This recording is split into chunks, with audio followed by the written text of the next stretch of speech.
Well, in studio, I do have with me Ms. Sophie Mokoena. She is our International News Editor, just to give us an overview of what's happened so far following the death of Queen Elizabeth III and what we can expect in the coming days. A very good afternoon, Ms. Sophie. Of course, a lot happened over the weekend. King Charles III was officially proclaimed as king and so on. Tell us more.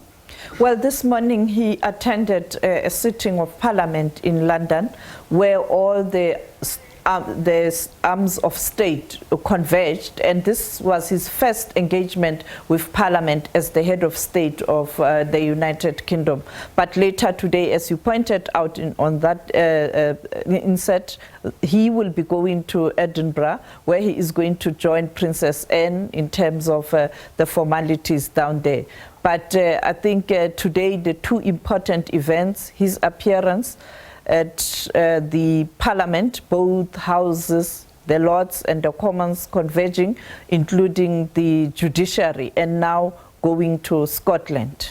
Now, of course, we've heard that the Queen's funeral will be held next Monday, the 19th of September, and no doubt South Africa will be represented there. I suppose the President will be going. Who do you think will be going? Well, the relations between South Africa and the United Kingdom are strong because they date back to colonial times, even though many people were not included in that system. And now later, post-1995, the two countries did improve their relations, with all the leaders of South Africa having engagements with the Queen. And earlier on, the Minister of International Relations, Dr. Naledi Pandor, had this to say about the passing on of the Queen and what South Africa is hoping to do.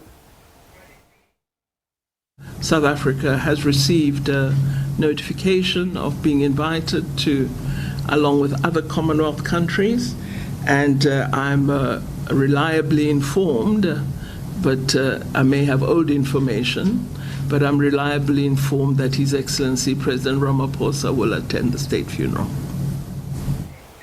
And then, of course, Ms. Sophie, there are people that have raised concerns that the monarchy hasn't really emphatically distanced itself from what the colonial system did to colonies here on the African continent and elsewhere. And of course, there's been a lot of ill feeling that has come about as a result of the Queen dying because for some, she symbolizes a negative past.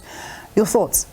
Yes, indeed, there has been a reaction from the continent and those countries that were colonized, and many people saying that she didn't really go far in terms of showing remorse, in terms of what her forefathers did to the continent and those countries that were colonized.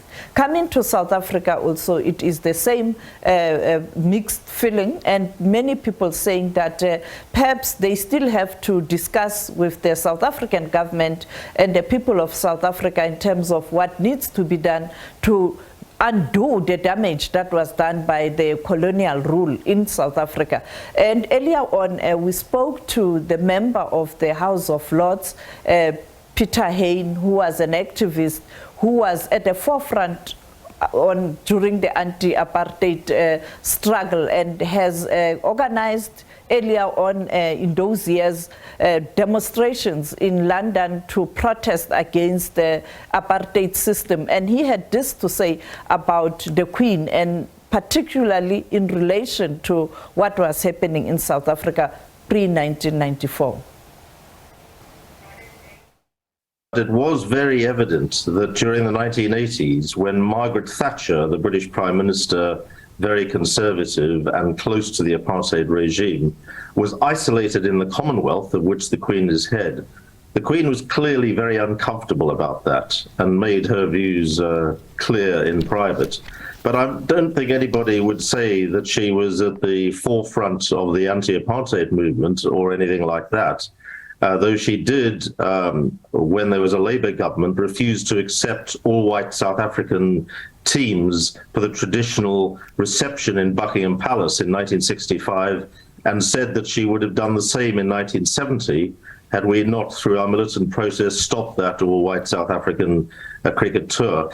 So clearly the monarchy and her ancestors were very involved in the colonial period and are therefore part of South Africa's colonial heritage and its apartheid heritage that followed from that.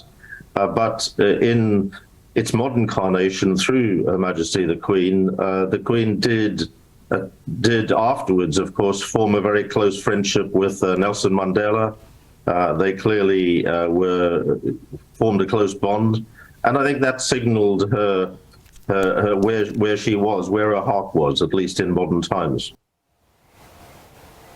Well, thank you very much, Ms. Sophie Mokoena, for joining us in studio. She's our international news editor here at the SABC.